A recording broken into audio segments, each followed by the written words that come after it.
All right, Tony Blauer, welcome to the show. Hey, how are you, man?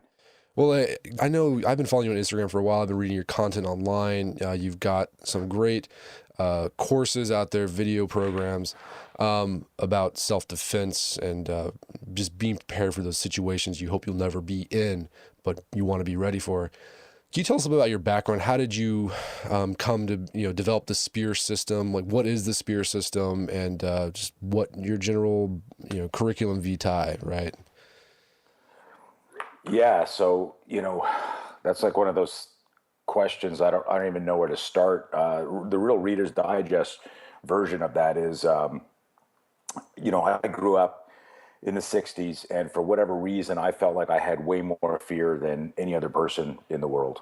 And it was one of those weird things. Like, I mean, I was always worried about someone jumping out from behind a corner, and it was funny if you think back to the old.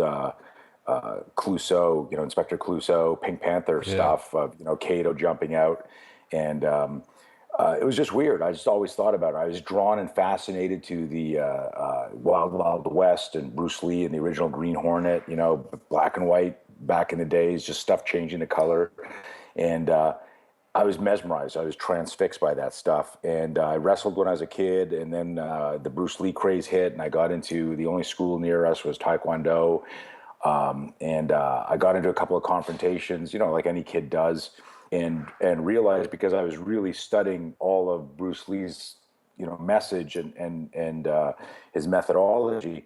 I realized that my wrestling and my Taekwondo, I didn't have any striking skills. And the first real fight that I had, I almost lost it, but it was real emotional and psychological for me. I was very frustrated by why my heart was pounding and why I had this adrenaline dump, and because nobody ever talks about that stuff, and I didn't understand that, the psychology of fear, and that's our big thing now, all these decades later.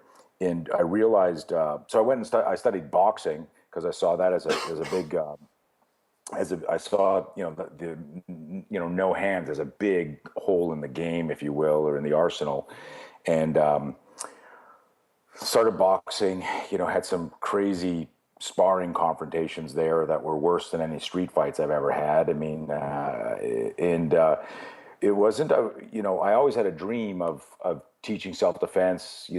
I remember my mom asking me when I was like 13 years old, "What are you going to be when you're older?" And she said, "Do you want to be a doctor or a lawyer?" And I said, "No, Mom, I'm actually going to, I'm going to kind of start my own self-defense system like Bruce Lee." And she asked me while I was reading a Bruce Lee magazine, right? And she'd pat me on the head and go, "Okay, honey, we'll talk about this when you're older." And it's funny, and I joke about this anytime we talk about this. It's now, 43 years after that question, and I joke that my mom still doesn't know what I do, but I think she's proud of me. Um, but the funny thing about this is, like, the evolution to what brought me here hasn't changed from me as a kid, trying to understand fear, trying to understand situational awareness, and then trying to figure out why. I was just talking this weekend with one of the world's best athlete, a competitive athlete, and I was doing some mindset coaching, and I shared this story about me as a competitive skier, because concurrent to all my martial arts, I was very, very competitive in skiing. I grew up in Canada, and I tell this story at our performance talk. So one of the things that we do now is talk about. We do seminars on mindset and fear management pre-event. And it could be, I've got a public speaking, I've got to, I'm going to compete, whether it's a jiu-jitsu tournament or, a CrossFit competition. And what's interesting is, it comes back to that same stuff of that if you don't manage your fear, you can't optimize your performance. And that could be literally, and let me reframe this and rephrase it for you.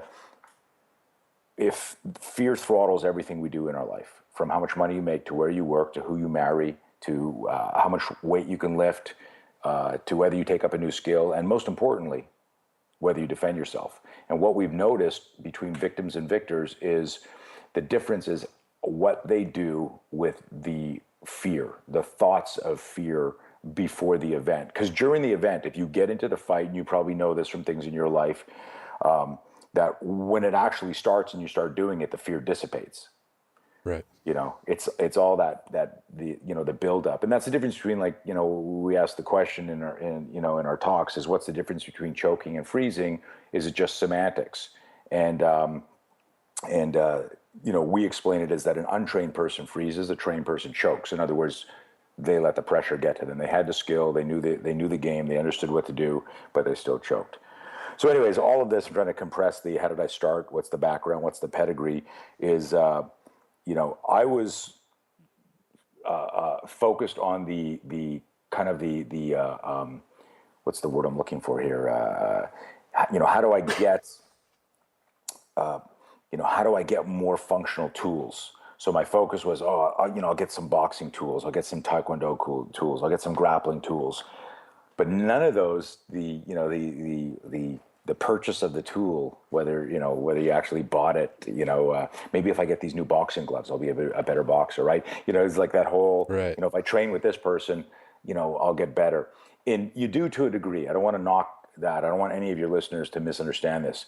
None of those things addressed what was going to stop me from throwing a punch, or stop me from verbally diffusing, or stop me from being a courageous bystander in life, whatever it is, right? And so, I was talking to this athlete. I was telling you that, and I was sharing the story as a skier. I never won a race, but I was considered one of the best skiers on my team. I always lost control. I always wiped out. I always caught a tip. I was always going too hard. And years later, I was thinking, why was that?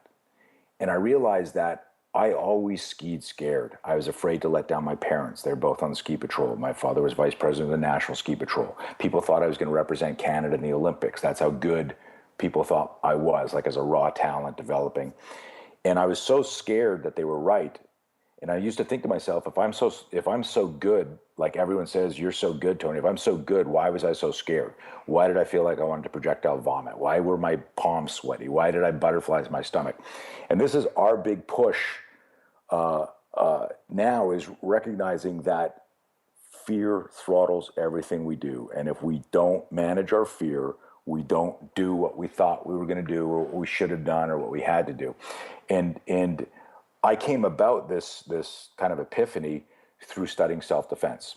And I was working for my father, 1980, making $4 an hour in his he had not a manufacturing, but an import-export business, ladies' clothing. And I was in the back. We just unpacked a bunch of a shipment from the Orient, and they had these big crates, and I was punching the shit out of them and doing jump back kicks and just, messing around before we threw the boxes out. And one of my dad's clients sees me. He pulls me over. He says, "Hey, I know you're into all these martial art tricks." And back in the day, he was like old school. He called them tricks, right? He said, "My son's having a bully problem in school. Would you train him?" And this is literally how my business started. I was 20 years old, and I said, "Sure, Joey." And he said, "Yeah, Mitchie's 15, and it was his son." He said he's having a bully issue, and he says, "I want you to take this seriously. I don't want you to, just because we're friends, do me a favor. I want to pay you." And I said, "I can't take your money." And he said, "No, I want you to take this seriously." And I was making $4 an hour, and he said, "The house 20." So I'm thinking he wants 5 lessons, right? Right. And he goes, I said, "I can't take your money." He says, "I'm paying you 20 I want you to, plan this." And suddenly I realized he's talking about $20 an hour. And I'm like, holy. So I go and I plan this lesson, and I start training this kid. And what am I teaching him? I'm teaching him a little bit of grappling. I'm teaching him a little bit of boxing. I'm teaching him a little bit of kicking. And he's 15, right? So he's really upset.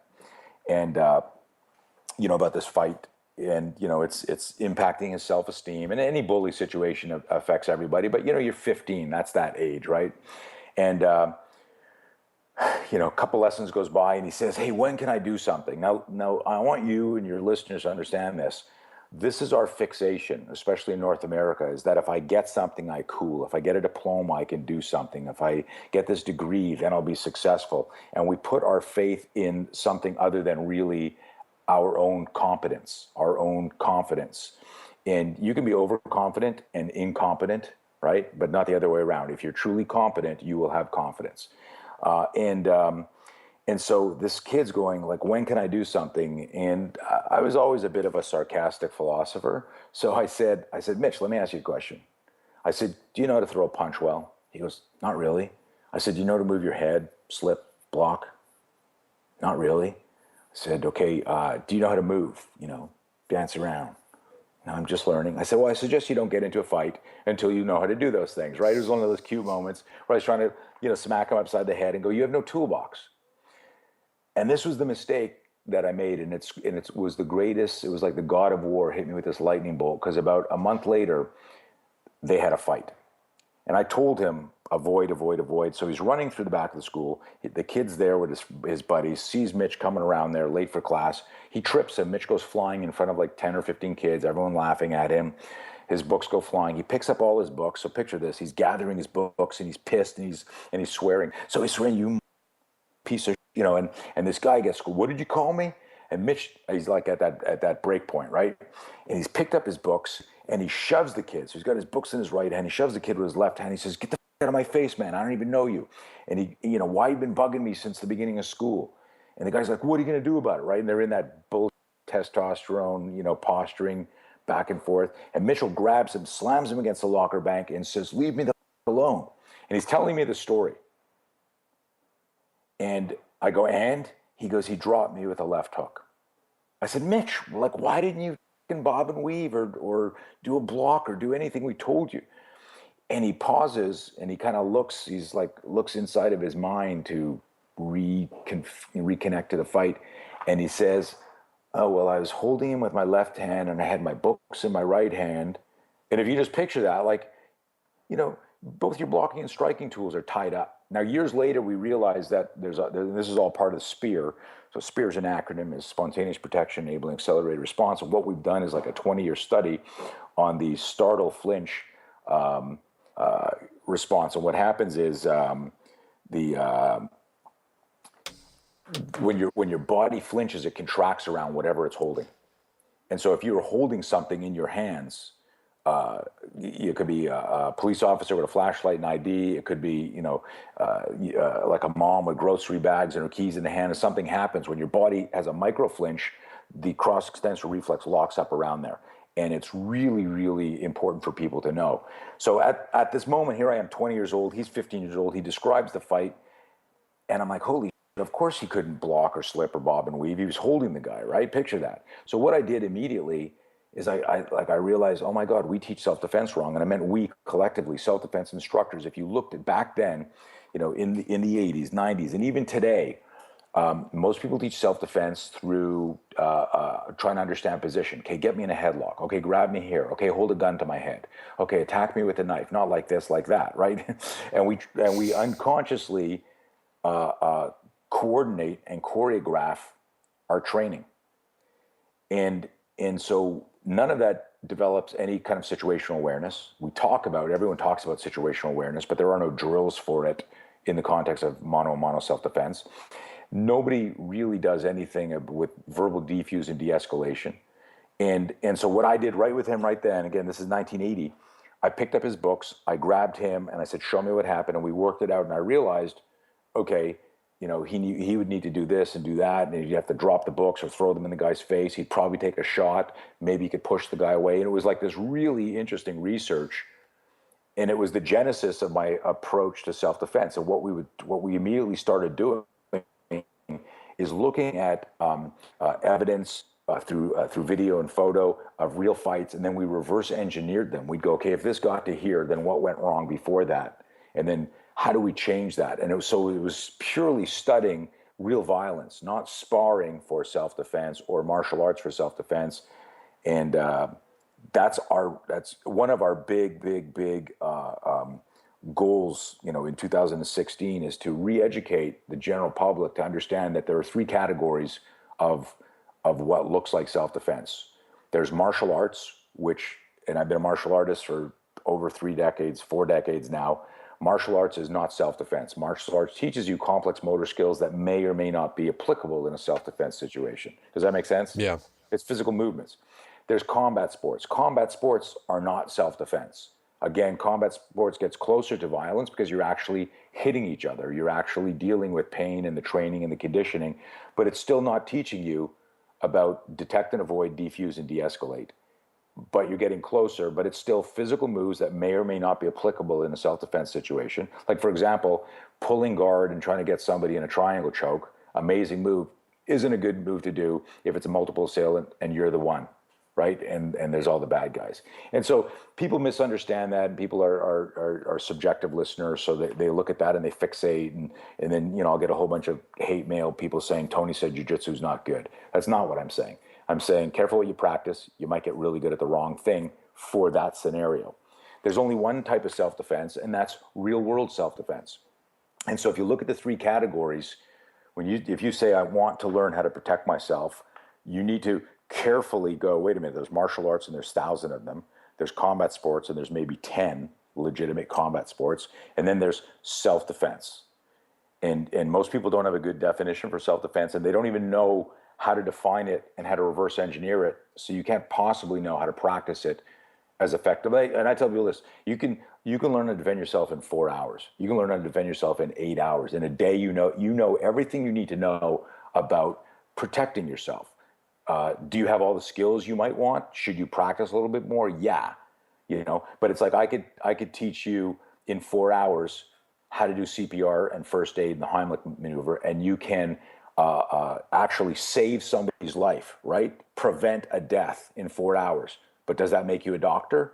No. And so that's the big epiphany light bulb moment I need people to get, is that, wait a minute, I don't need to be a doctor to save somebody's life. I need to be a doctor to do brain surgery or a heart transplant.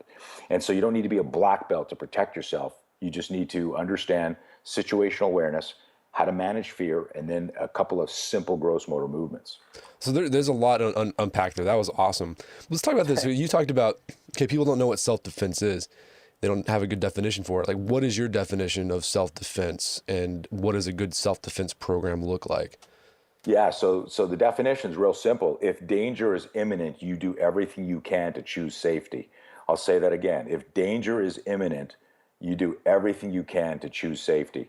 And so, you know, one of the things we talk about is that, you know, don't let ego or pride dictate your next strategy. If your training model doesn't include walking and running away from a confrontation, I remember doing scenarios.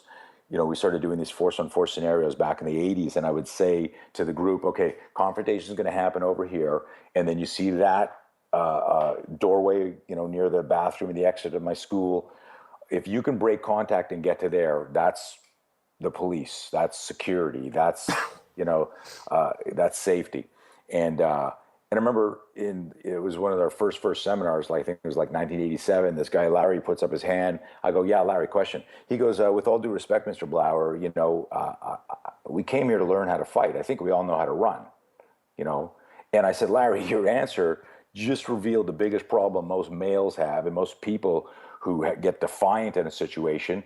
Why would you stay closer to danger because of politics or because of ego or because of pride? You don't know how this fight's going to turn out unless you got some sort of crystal ball. So get the fuck out of danger, man. And so a true program. So, you know, like this is over almost 3 decades ago. We created detect, defuse, defend, the 3 Ds: detect and avoid, defuse and de-escalate. And if push comes to shove, defend yourself, be your own bodyguard. And that's what, you know, when you say, hey, what's a good self-defense program look like? It's one that is professional and mature and takes into account the moral, ethical, and legal considerations and medical considerations of just not being, you know, having like this brashness or bravado. I mean, there's so much stuff out there that when you watch, I just watched a video of some guy teaching his system where, like, on this video online and on his YouTube channel, he actually says, kind of very not even cavalier, just, he goes, if somebody kills somebody using my system, then they probably deserved it and I'll be happy. And I'm like, whoa, dude, we live in the most litigious time of our world. Like, what a stupid, immature, unprofessional thing to say. You know, it's just the way it came across. It's that macho, martial that gives us in the community like a bad rap with the general public. But our definition is super, super simple. And I don't think No, I don't think there's ever been a definition for self-defense. It's danger is imminent. You do everything you can to choose safety. Now think about that, Brett. Does that give you permission to run? Yeah. Yeah. Does it give you permission to barricade yourself? Yep. Yep. And does it give you permission to try and terminate the threat if you need to? You If know. that's, Yep. yeah. So suddenly we have something that is so simple and so short. What do I need to choose safety? And it gives me this move away from the danger to move towards the danger. But what it's actually asking my brain to do is to actually look at the stimulus, look at the scenario, and then choose the response that best supports safety. Okay. And then that has a moral, ethical, and legal foundation. So let's talk about detect. Like, how do you get better at detecting possible threats? Because like most of us, for me, I live in the suburbs of Tulsa, Oklahoma. It's pretty nice, comfortable, everything's safe, everything's like, so I don't have a lot of encounters with threat. I don't know if I would know, or maybe I do know, right? On a primal level, what a threat would look like. But how do you get better at detecting threats? So there's two simple things, and that's a great question. So I always tell people, every victim of violence who lived to tell the tale always said they had a bad feeling before an attack. Almost every single book and every person I've talked to, if they're open enough to let me peel the onion, they'll go, and yes, I did. So I've had people that go, no, it just happened. Just out of the blue, and I go, well, very few things happen out of the blue. And the bottom line, if something happens out of the blue, then like there's no system that's going to prepare you for that, right? Right. So we can only train for the stuff that you can see, that you can feel. And so there's a part of, now here's an interesting thing. Our system, SPEAR, it's all based on Startle, Flinch. It's based on emotional and psychological readiness. So it's based on this emotional Startle, Flinch component and the connection between physiology, psychology, and behavior. And so it's interesting. The DNA of our system is an 80,000-year-old. It's what one of the jokes I make in our seminars. I go, first of all, if you're a pterodactyl, can you put up your hands? I know they're short, but put up your hands. And everyone kind of looks around, and some people smile. I go, there's no pterodactyls here, right? They're dead, right? They're extinct. But there's humans here. How did you get here? So one of the things that I talk about in our course is recognizing that we are all human weapons. That before the walls were put up around the city, and somebody said the cavalry is going to save us, and we've got a militia outside the walls, and we're at war. In other words, there was a time when you had to fend for yourself, you had to cook for yourself, you had to hunt for yourself.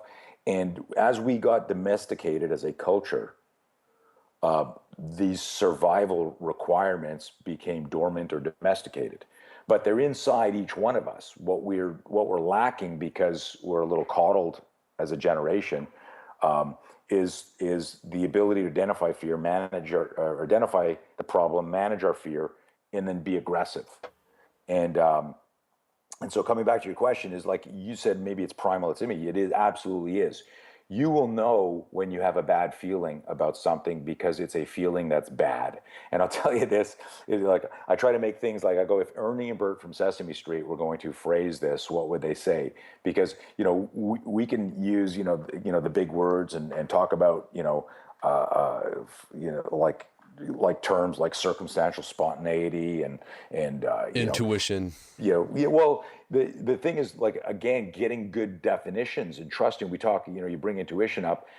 I try to keep things in easy to memorize phrases, so people who spend a day with us leave there and everything's in their brain. So your reticular cortex in your brain is a part of your brain where you say, hey, this is important for me, watch out for this.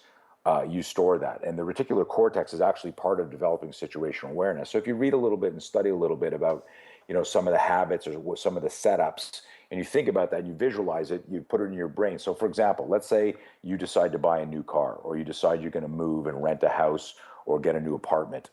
And think about a time you did that in your life. Probably the next day when you said, that's it, I'm moving, where am I going to move?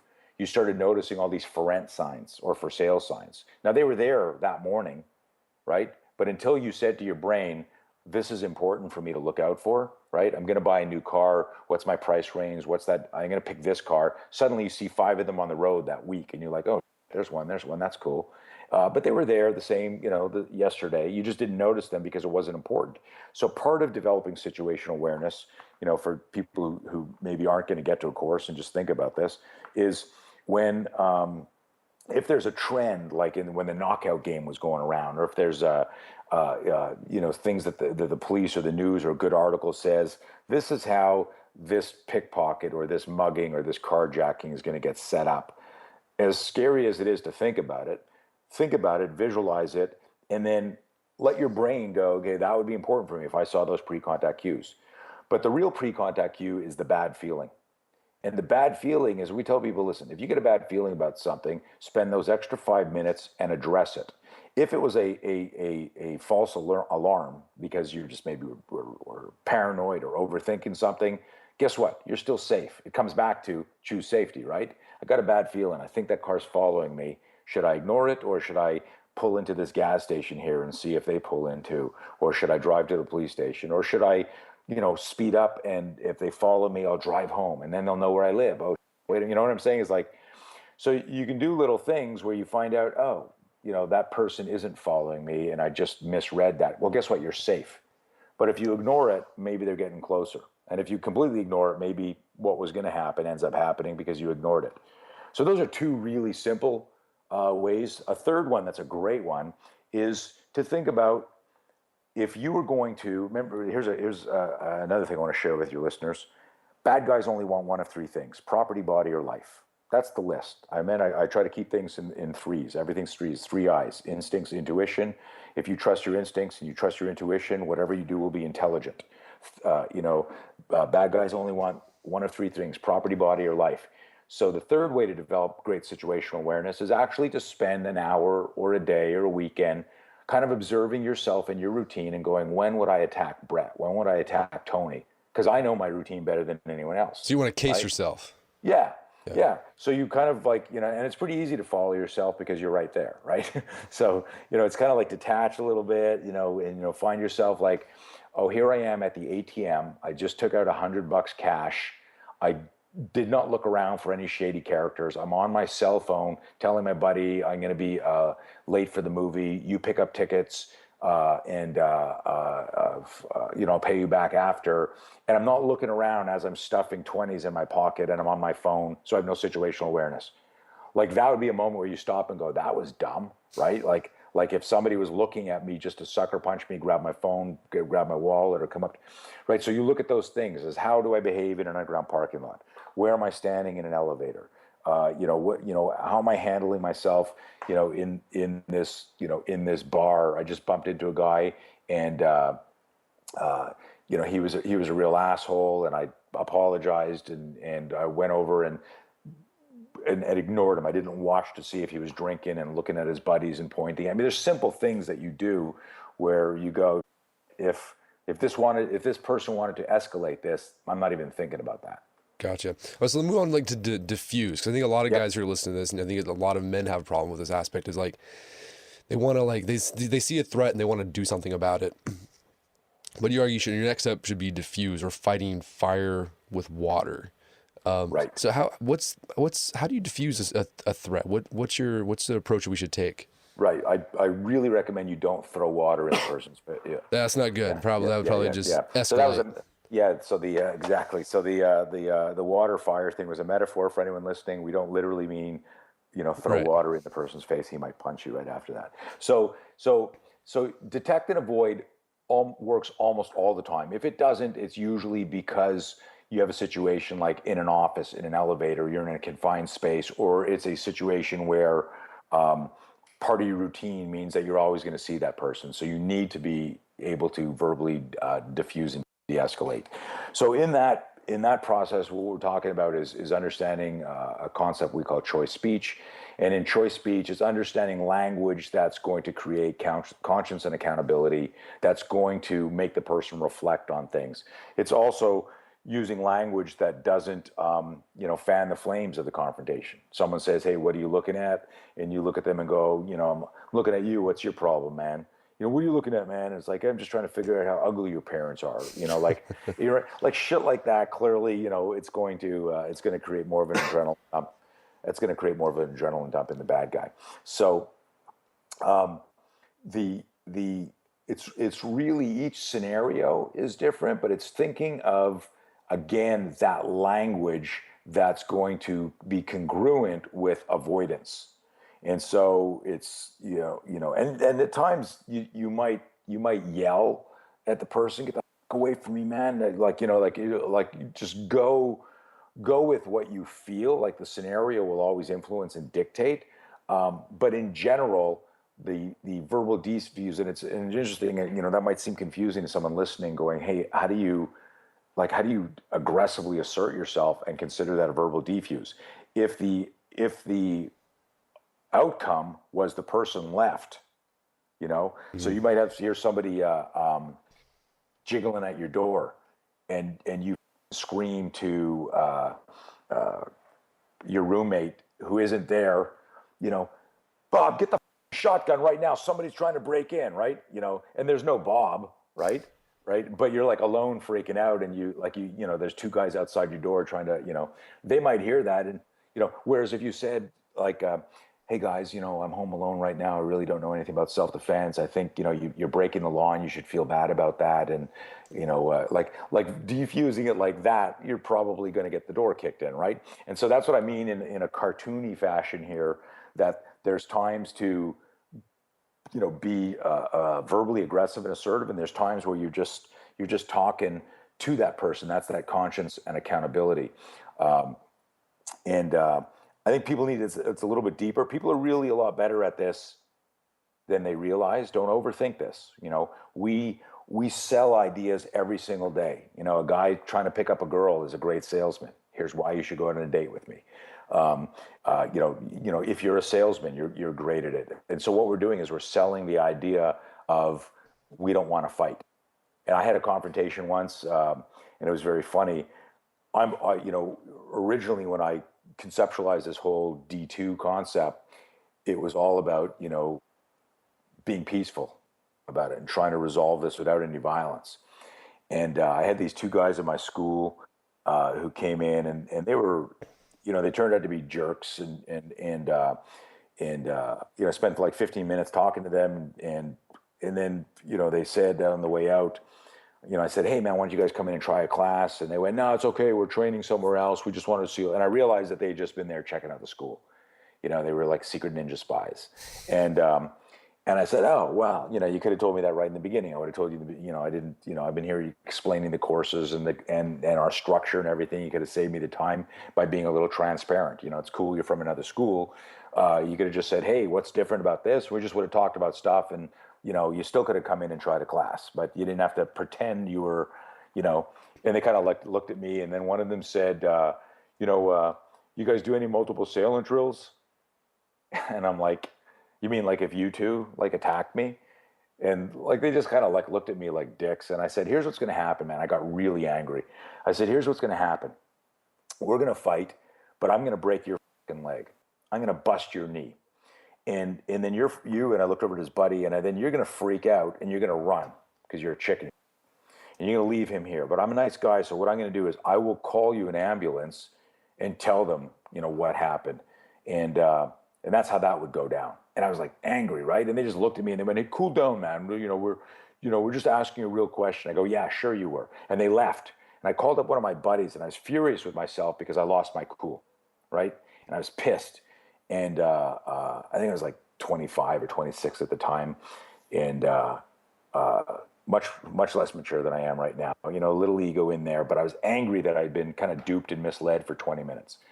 And I called up my buddy Walt, and I said, dude, Mr. Verbal Defuse, guess what I just did? I just told the guy I was going to break his fucking leg and then call him an ambulance because I'm a nice guy, and I was in his face, and I go, so much for Mr. Verbal Defuse, right?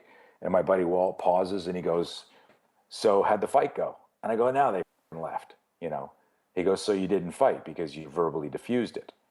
I go, what? He goes, and he says to me, not all verbal defuses are going to be like touchy-feely nice. Sometimes you assert yourself. And it was an interesting paradigm shift for me because, I was kind of like, had this myopic view that it had to be, So the balance there is, again, what I said earlier, is that you want to whether you go soft or whether you go hard with the verbal, the goal should be based on the definition.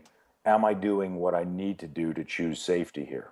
Hopefully that helps. No, that was really helpful. So moving on to defend, right? And you said like you don't really need to defend. You just need to know a few gross motor movements. You don't need to know any katas or like how to do arm locks. I mean, what are the basic gross motor movements you need to know to defend yourself, to be a human weapon?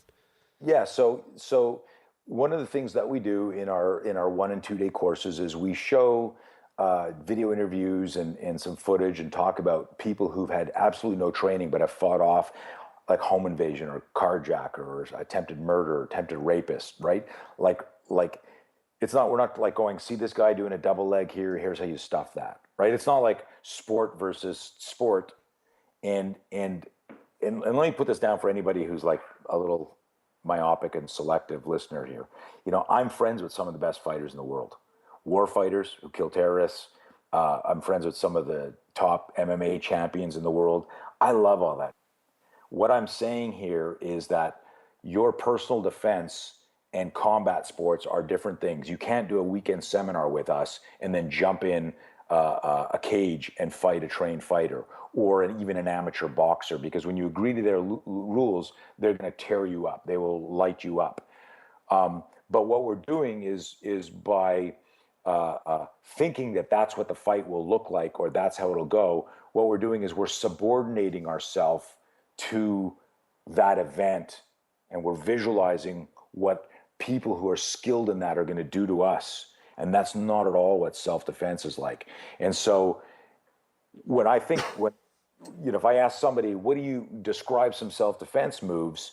They'll say things like elbow, knee, punch, headbutt. I say, okay, and so describe a scenario. Somebody's grabbed me like this and I do that. In other words, they've already seen themselves getting attacked, and then they're thinking about a physical move, almost like a Houdini situation.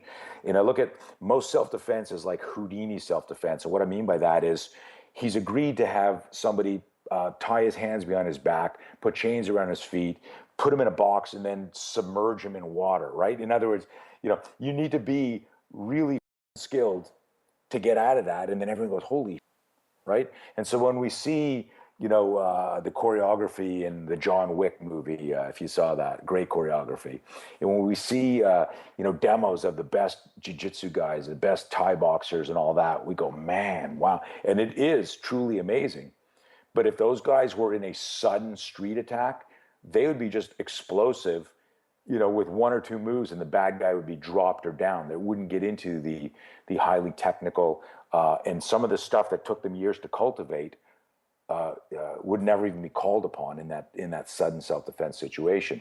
So what we want is really a simple gross motor, primal gross motor movement, core to extremity movements. And so if you can do a push-up, you can do a palm strike. If you can do a press, you can do a palm strike. If you can do any movement where that movement where your hands, so if somebody was in your face with a knife, with a gun, grabbed your throat, grabbed your shirt, was threatening you, your Startle Flinch would immediately lock and load your hands. And so, I don't know, we've got a ton of videos online. If people, look at that stuff, they can, research this themselves. But, suddenly there's a jack in the box moment where the bad guy's right there, or you're in that verbal situation and you're going, hey man, I'm in trouble. And next thing you know, it escalates quick. Your hands will come up as you're trying to, this is again, behaviorally based. Your hands are going to be up almost like you're patting the air in front of the guy going, hey man, like take it easy. Your fingers will be splayed. Your arms are going to be outside 90. And what your listeners should look for is our outside 90 fingers splayed, some of the spear drills. So they see this, they get a physical representation of what I'm describing here.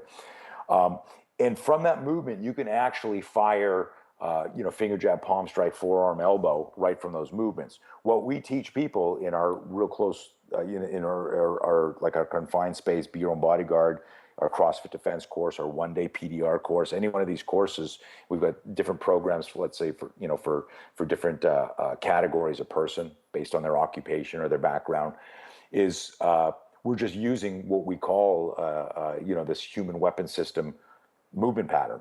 And if you think about, pushing away danger, if you're standing beside your wall right now and all of a sudden you heard a big crack and you looked and the wall started to come down, the first thing you do is flinch, and then your hands exactly would come up and you would slam. If you thought you were going to get crushed by the wall and you were close to it, your hands would slam against the wall and push it up there.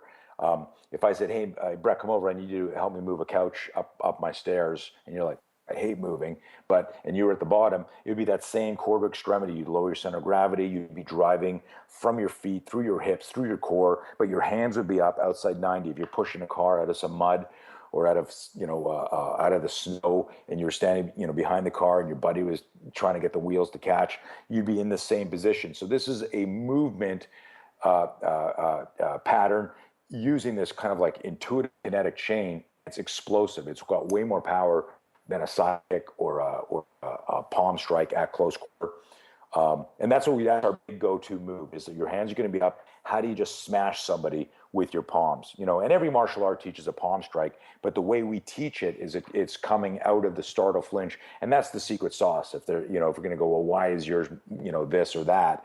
It's what we're using kinesiology and physiology to get people to connect to it versus a complex motor skill. And so we teach, extreme close quarter elbows. When you flinch, your hands are coming up. Your rotator cuffs at this point are your best friend. So if the bad guy's real close, when you flinch, ripping an elbow straight up or across. So if you think about this, if I say, hey, pretend you're in your car and grab for your seatbelt. So you visualize this. If I'm sitting in the driver's seat and I go, cop, cop, cop, put your seatbelt on, and you swing your arm across to grab your seatbelt, right? Like that's a horizontal elbow. That elbow will slice somebody open, right? So you got to make contact with the person. If you got like an itch in the middle of your back and you reach up to scratch your back, that's a vertical elbow. And scratching, so what we do is we're demystifying the whole martial connection. And we go, you already know how to move this way. You already know how to throw this tight elbow, this short elbow. You already know how to palm strike. You know how to throw a knee. I mean, if you can put your foot up on a shoe put your foot up on a chair or a park bench and tie your shoe before you're about to go for a jog or a walk, you've got the range of motion, opening and closing your hip to do a knee. And so in extreme close quarter, gouging somebody's eyes, pulling somebody, throwing an elbow, throwing a palm strike are simple moves that somebody literally in a couple of hours can be guided through by one of my trainers. Just shows you a couple of little patterns, and we have you do drills. We do drills like in the air, on person, and then on targets, so that you get to develop a little aggression. But if you just play with that stuff, like every time, like do you ever do push-ups? Yeah. Okay. So when you do a push-up, you're probably thinking about your posture in the plank position and your shoulder position. Next time you do push-ups, I want you to pretend that this is the kinetic chain of a palm strike, and that every time I do a push-up, if I'm visualizing that the floor is my opponent's face and I'm driving away from it, your push-up will get a little faster, a little bit more aggressive, but you're connecting it to a stimulus response. And so it's kind of a neat little awareness piece. And so the next time you're standing in front of somebody with your hands up, which is basically, part of that push-up position, you're saying, hey man, seriously, get out of my personal space. Just back off. I said, I'm sorry for cutting you off, or whatever whatever the scenario is that you're trying to diffuse. And now suddenly you realize that this went from imminent danger to immediate danger, right? That moment where you're, okay, it looks like we're going to fight, but I'm going to be morally and ethically reasonable here. I'm going to try and diffuse this. I just saw him ball up his fist, and now he's locking and loading, and things are going into slow motion. You're already loaded. Boom, those hands fire out. And that's just your push-up position. So you said something that's interesting when you asked me the question to explain a little bit more about the defend stage. I want people to have this light bulb moment in this interview right now. If legally, morally, and ethically, we're not teaching you to fight. We're teaching you to fight back. If you cooperate with a predator, you get whatever was going to happen before. It's a choiceless choice. That means if someone was going to mug you, if someone's going to rape you, someone's going to move you to secondary crime scene, torture you, and then kill you, if you cooperate with them, whatever was their plan is going to happen, right? So we're not teaching you to fight. We're teaching you to fight back. And I think that's a huge thing that I want everyone to kind of pause and think about. is what is fighting back? Fighting back means danger went from imminent to immediate, and I need to protect myself or my family. Gotcha. So, I mean, what are some big myths about those situations where you actually have to defend yourself that you see a lot of people have about self-defense? Like, what role do weapons play in self-defense? Are most encounters that we're going to have, they're going to be close encounters where we're actually not going to be able to get to a weapon? We'll have to use our hands. I mean, what are some of the big myths out there about self-defense? I think one of the really, really big ones is like concealed carry and weapons. And, if you're in an active shooter situation, and you have concealed carry, that's a great tool to have if you're not like in the kill zone when something's happened. And even then, it's still a great weapon to have. But most confrontations are, at least the ones that you can actually influence the outcome, happen at extreme close quarters, right? And so you need to have this startle, flinch, convert. You need to have, like, when that holy moment happens, I call it the Jack in the Box moment, right? We had at a couple of seminars an old Jack in the Box. And I said, here's what I want you to do. The clown's going to pop. You don't know on which turn it's going to pop. I said, I want you to put your fingers up, like ready to do like a finger jab, like in the Three Stooges, right?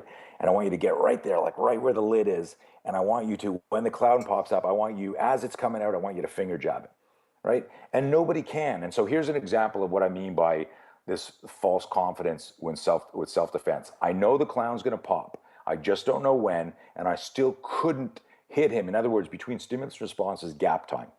And so this is the false dichotomy of, oh, I've got this belt, I've got this level, or I've done these 10,000 reps. Think about this.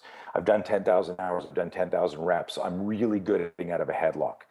I'm really good at escaping this move. I'm really good at doing gun disarms. What people don't realize is when you say that I've done all this training to get out of this headlock, is that you've always done one more rep letting yourself get in a headlock. You've always done one more rep letting somebody stick a gun in your face so that you could do all those reps defending against the gun, right? And it's a big, when people have this realization during the course, they're like, holy. Now, don't jump on this and go, Tony said that stuff, you shouldn't do that. That's not good. That's all I'm saying. You need to know that. But what is more important is D1 and D2. How do I avoid this? What does situational awareness look like? What are the pre-contact cues? And here's a big one that most people think of situational awareness as an external skill.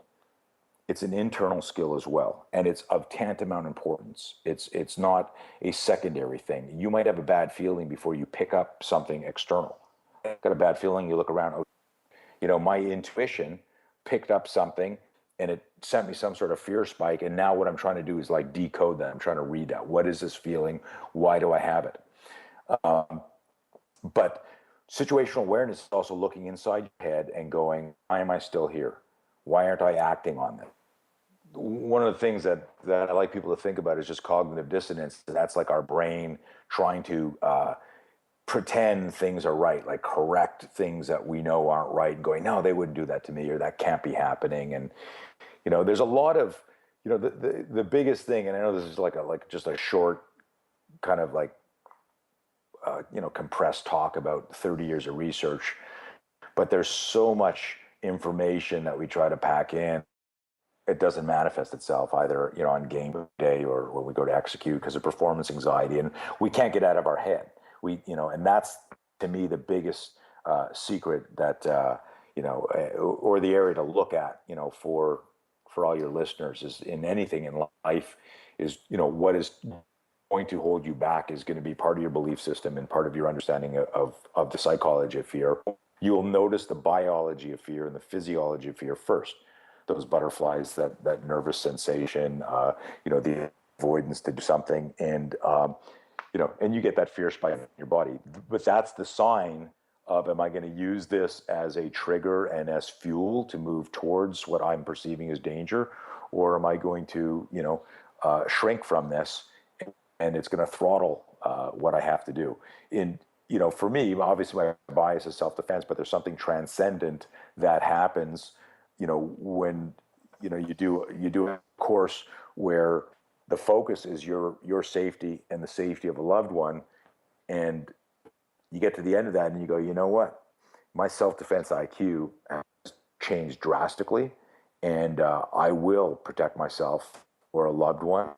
And then if you look at that and you kind of use that as a barometer against any other challenge in life, what could be more scary than a violent confrontation?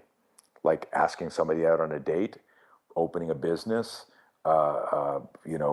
asking somebody to lower their voice or talk to you with a little bit more respect. Like all of that pales in comparison to, being in a D3 situation.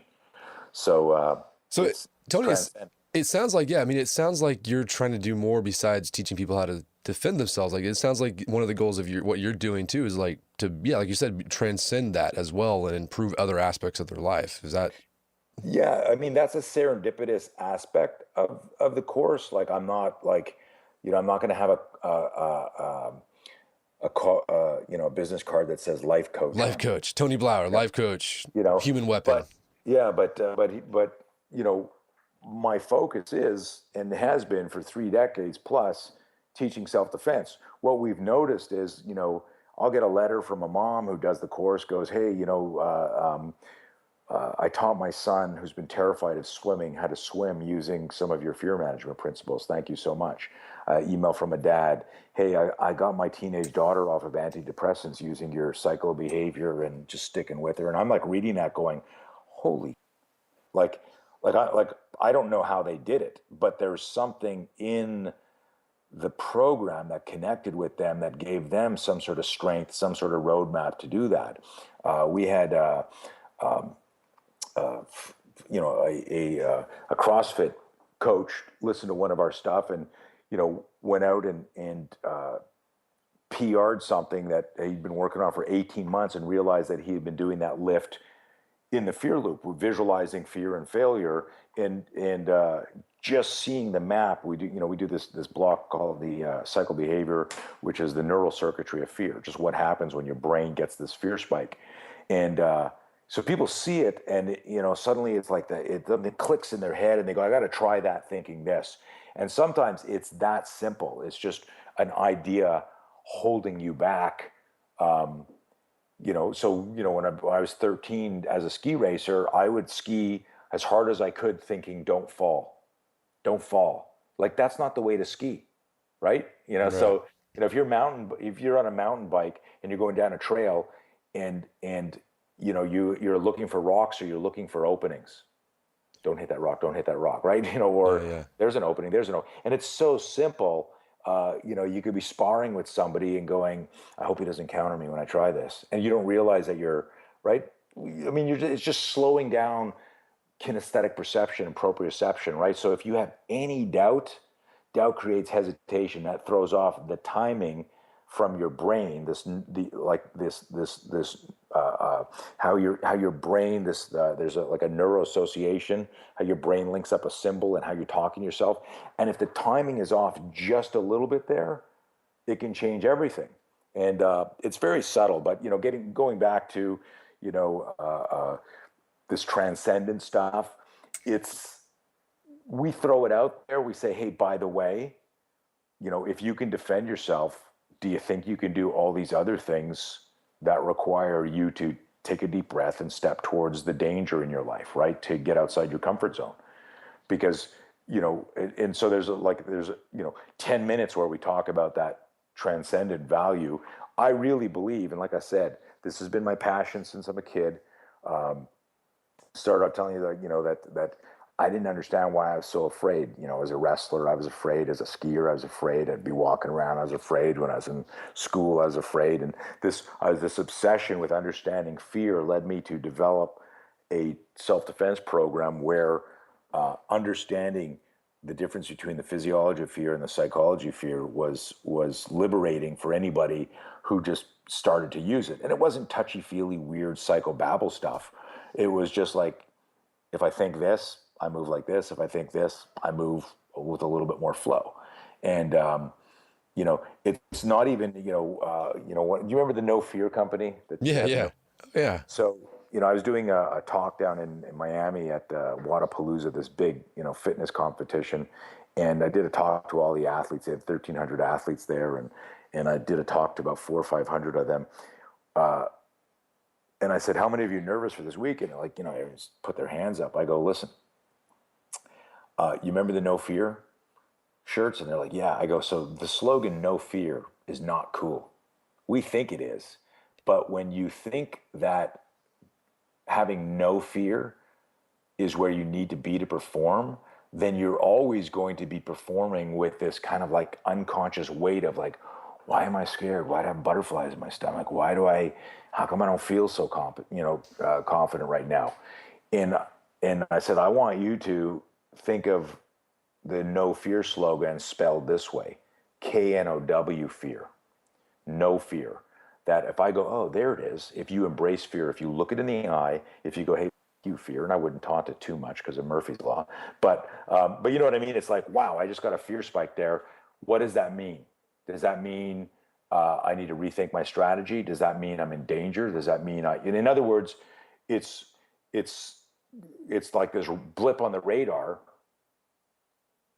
Think of the fear spike as a blip on the radar, like for somebody who's like in the military, and they get this blip on the radar, and they go, okay, I need to check this out. And if it's nothing, we're good. And if it's something, what are our contingency plans for this? In other words, the blip, but to ignore it changes everyone's safety.